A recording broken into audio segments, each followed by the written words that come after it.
Salve galera do MBL! Hoje nós vamos falar sobre um tema obscuro de novo, digno de Arquivo X, ou dos documentários Mindhunter, que eu ainda não vi, mas disseram que é bem bom.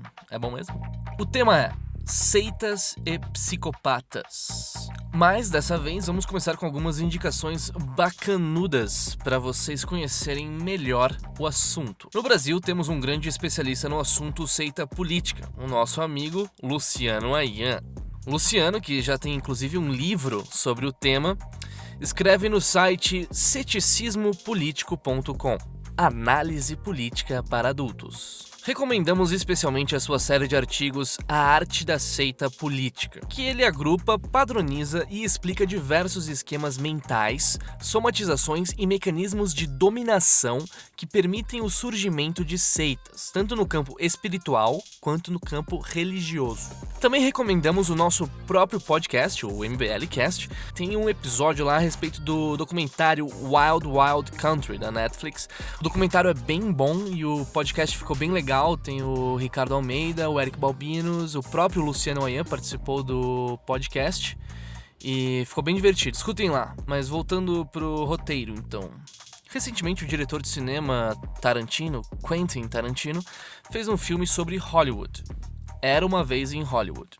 Não vou dar spoiler nenhum, beleza? Mas é conhecido que o filme trata de alguns dos assassinatos da turma do Charles Manson. Isso tá em qualquer sinopse, beleza? Então vamos começar aqui o episódio de hoje.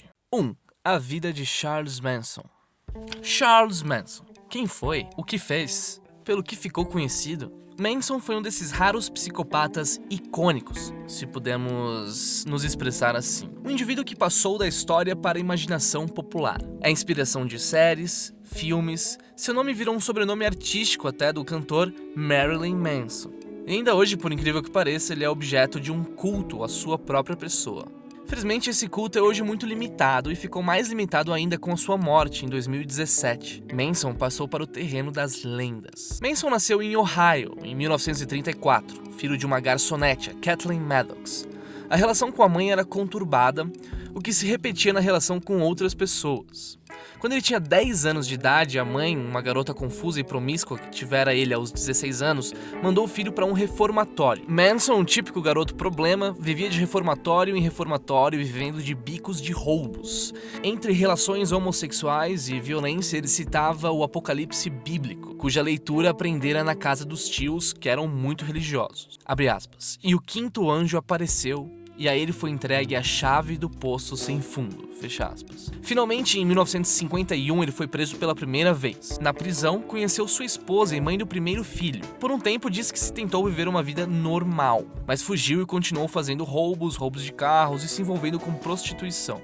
Manson tinha uma capacidade de sedução e convencimento bem superior à média, como é típico de psicopatas. Além disso, estudou uma forma primitiva de programação neurolinguística e de técnicas de gigolô. Ele era um cara, digamos, habilitado para o cargo de líder de uma seita, especialmente formada por garotas. Manson também tinha uma veia artística, ele compunha, gostava de folk e achava que podia ter tanto sucesso quanto os Beatles. Em 1967, por fim, ele ficou livre e começa a formar a sua família Manson. Ele roda São Francisco, deixa o cabelo crescer, continua tocando seu violão em troca de um dinheiro e ele toma LSD pela primeira vez. No chão, chorando em uma viagem de ácido, ele diz que ele é Jesus Cristo crucificado.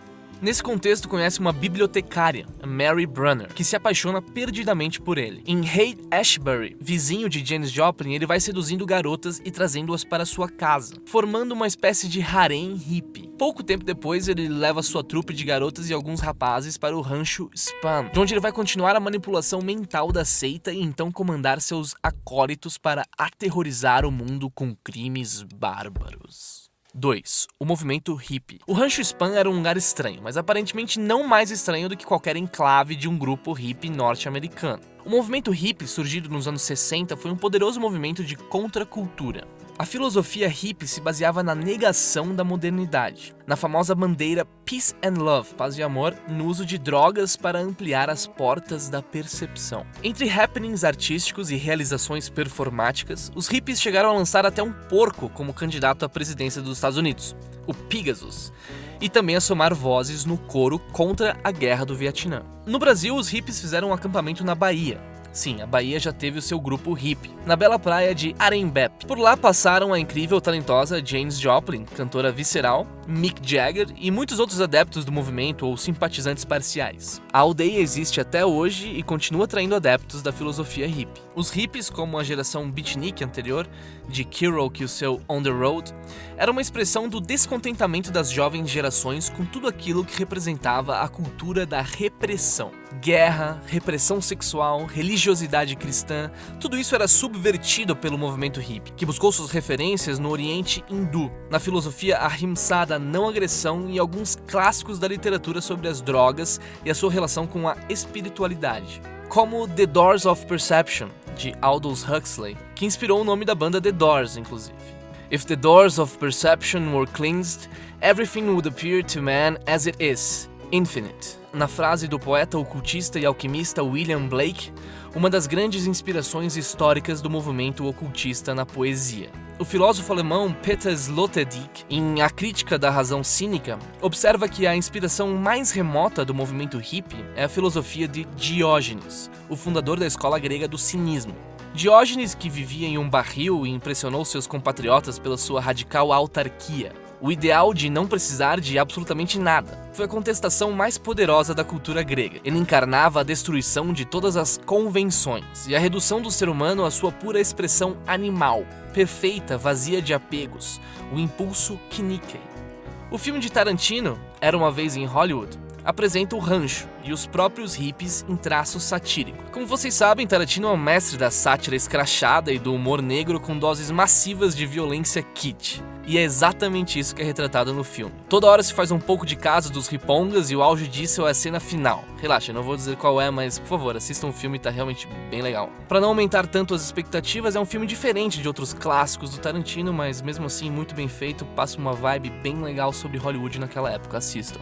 Mas agora voltando um pouco pro Rancho Spam, que é retratada no filme, a doutrina da família Manson era muito parecida em certos aspectos com o mainstream do movimento hippie, mas incluía outros elementos e estava bem longe de propagar o paz e amor. 3. A doutrina da família Manson. Em primeiro lugar, havia a questão da grande guerra entre brancos e negros. Charles Manson quis atribuir muitos de seus crimes ao grupo negro radical Black Panthers, por imaginar que com isso começaria uma grande guerra racial nos Estados Unidos. E essa guerra abriria as portas para a renovação cataclísmica que ele esperava, uma espécie de apocalipse moldado de acordo com as suas fantasias. Ele acreditava que os negros acabariam ganhando a guerra e que a família Manson iria dominar as ruínas do mundo pós-apocalíptico. E de onde vinham essas inspirações? Vinham de várias fontes. Leituras heterodoxas e estranhas da Bíblia, especialmente no livro do Apocalipse, músicas dos Beatles, que ele achava que continham mensagens subliminares e secretas. Inclusive, quando os Beatles lançaram Helter Skelter, Manson acreditou que ali estava uma mensagem secreta que corroborava com a sua visão apocalíptica de uma guerra racial final entre negros e brancos. Já haviam os 4 anjos, que seriam Paul, Lennon, Ringo e George Harrison, e ele, Charles Manson, seria o 5º anjo, ao qual havia sido dada a chave do Poço Profundo. É bom lembrar que o período foi marcado pela intensificação das lutas raciais e da batalha pelos direitos civis. Grupos negros radicais efetivamente cometeram crimes nessa época, e as autoridades policiais respondiam com violência arbitrária muitas vezes. Em outras palavras, apesar da extrapolação insana, havia sim um grau de verossimilhança em imaginar que a situação radical dos Estados Unidos pudesse explodir de um modo generalizado. Manson queria criar esse caos, e o seu alvo principal eram artistas consagrados de Hollywood, brancos, com carreiras estabelecidas e em ascensão. Para isso, preparou a família Manson com treinamento paramilitar, táticas de guerra e uso de facas e demais armas brancas. Ele tinha o seu exército, o exército que começaria o apocalipse, depois do qual eles herdariam a terra arrasada, para lembrar Eliot, The Wasteland.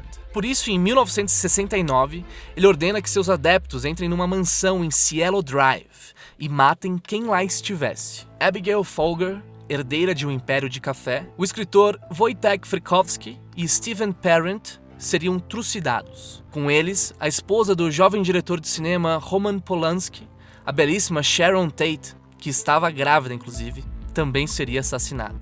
O assassinato horrorizou o mundo inteiro e é considerado um ponto de inflexão da cultura hollywoodiana.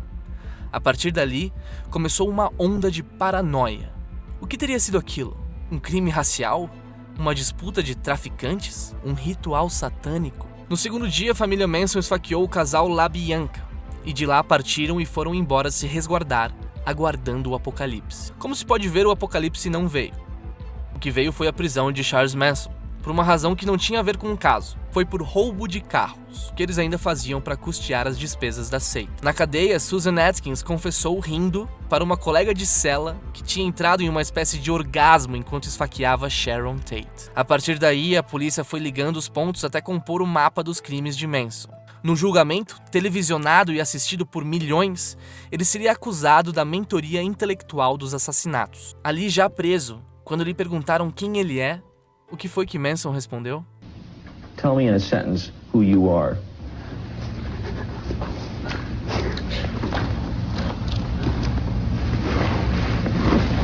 Nobody. I'm nobody. I'm a tramp, a bum, a hobo. I'm a boxcar and a jug of wine. And a straight racer if you get too close to me. I don't want to take my time going to work. I got a motorcycle and a sleeping bag and 10 or 15 girls. What the hell I want to go off and go to work for? Work for what? Money? I got all the money in the world. I'm the king, man. I run the underworld, guy. I decide who does what and where they do it at. When am I going to run around and act like I'm some teeny bopper somewhere for somebody else's money? I make the money, man. I roll the nickels. The game is mine. I deal the cards. Bom, é isso, pessoal. Espero que tenham gostado aí do episódio de hoje. Deixem seu like, clica no sininho e compartilhe esse vídeo com seus amigos. Deixe seu comentário de próximos temas aí que a gente pode abordar e assistam Era Uma Vez em Hollywood, nos cinemas. Um abraço.